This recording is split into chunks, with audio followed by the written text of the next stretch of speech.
Welcome to ತರಾವರಿ cooking. ಇವತ್ತೊಂದು ಒಗ್ಗರಣೆ ಅವಲಕ್ಕಿಯನ್ನು ರೆಸಿಪಿಯನ್ನು ತೋರಿಸ್ತಾ ಇದ್ದೇನೆ.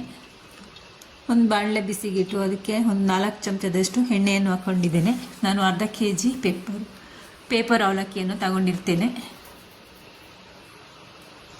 ಎಣ್ಣೆ ಬಿಸಿಯಾದ ನಂತರ ಸಾಸಿವೆಯನ್ನು ಹಾಕಬೇಕು. ಸಬ್ಸ್ಕ್ರೈಬ್ ಮಾಡಿಕೊಂಡು ವಿಡಿಯೋವನ್ನು ವಾಚ್ ಮಾಡಿ. ಸಾಸಿವೆ ಸಿಡಿದ ನಂತರ ನಾನು 1 ಬೌಲಷ್ಟು ನೆಲಕಡಲೆ ಬೀಜವನ್ನು ಹಾಕ್ಕೊಂಡಿರ್ತೇನೆ.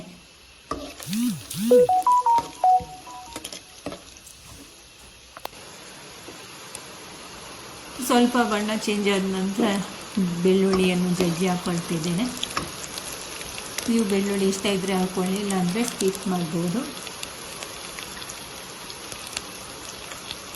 ಸಂಜೆ ಟೀ ಟೈಮಿಗೆ, ಕಾಫಿ ಟೈಮಿಗೆಲ್ಲ ಸೂಪರ್ ಆಗಿರುತ್ತೆ. ಈ ರೀತಿ ಒಗ್ಗರಣೆ ಅವಲಕ್ಕಿ ಮಾಡ್ಕೊಂಡಿಟ್ಕೊಂಡ್ರೆ,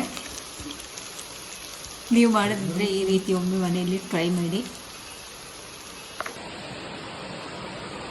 ಇದಕ್ಕೆ ತುರಿದಿರುವಂತಹ ತೆಂಗಿನಕಾಯಿನೂ ಹಾಕೊಂಡಿದ್ದೀನಿ ನಾನು.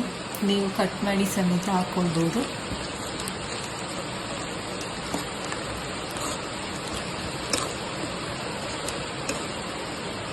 ಜಾಸ್ತಿ ಮಾಡೋದಾದ್ರೆ ಜಾಸ್ತಿ ಕ್ವಾಂಟಿಟಿಯಲ್ಲಿ ಮಾಡ್ಕೊಳ್ಳಿ ನೀವು.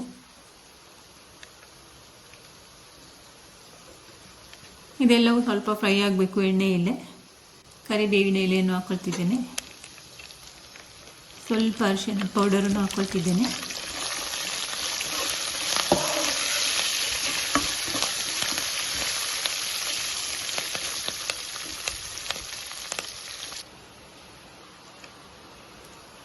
ಇದಕ್ಕೆ ಚಿಕ್ಕ ಮೆಣಸಿನಕಾಯಿಯನ್ನು ಜಜ್ಜಿ ಹಾಕ್ಕೊಳ್ತಿದ್ದೇನೆ.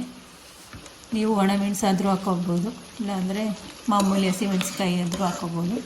ಬೇಡ ಅಂದರೆ ಸ್ಕಿಪ್ ಮಾಡ್ಬೋದು.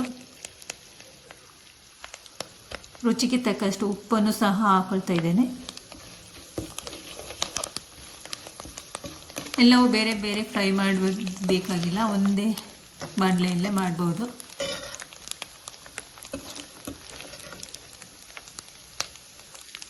ಎಲ್ಲವೂ ಸ್ವಲ್ಪ ಎಣ್ಣೆಯಲ್ಲೇ ಫ್ರೈ ಮಾಡಬೇಕು.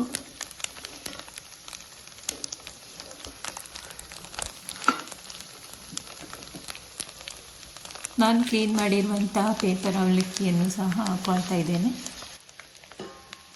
ನೀವು ಪುರಿ ಕಡಲೆಯನ್ನು ಸಹ ಹಾಕ್ಕೊಳ್ಬೋದು. ಇಲ್ಲಿ ವಿಡಿಯೋ ಮಿಸ್ ಆಗಿದೆ.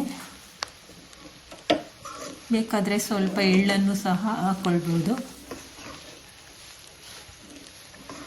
ಎಲ್ಲವನ್ನು ನೀಟಾಗಿ ಮಿಕ್ಸ್ ಮಾಡಬೇಕು.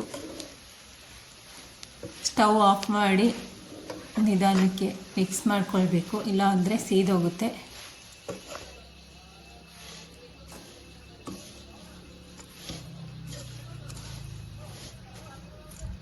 ನಾನು ಇದಕ್ಕೆ 1 ಚಮಚದಷ್ಟು ಸಕ್ಕರೆಯನ್ನು ಹಾಕ್ಕೊಳ್ತಾ ಇದ್ದೇನೆ. ನೀವು ಬೇಕಾದರೆ ಸಕ್ಕರೆ ಪೌಡರನ್ನು ಸಹ ಹಾಕ್ಕೊಳ್ಬೋದು. ನಾನು ಪೌಡರ್ ಮಾಡಿಲ್ಲ, ಹಾಗೇ ಹಾಕ್ಕೊಳ್ತಾ ಇದ್ದೇನೆ.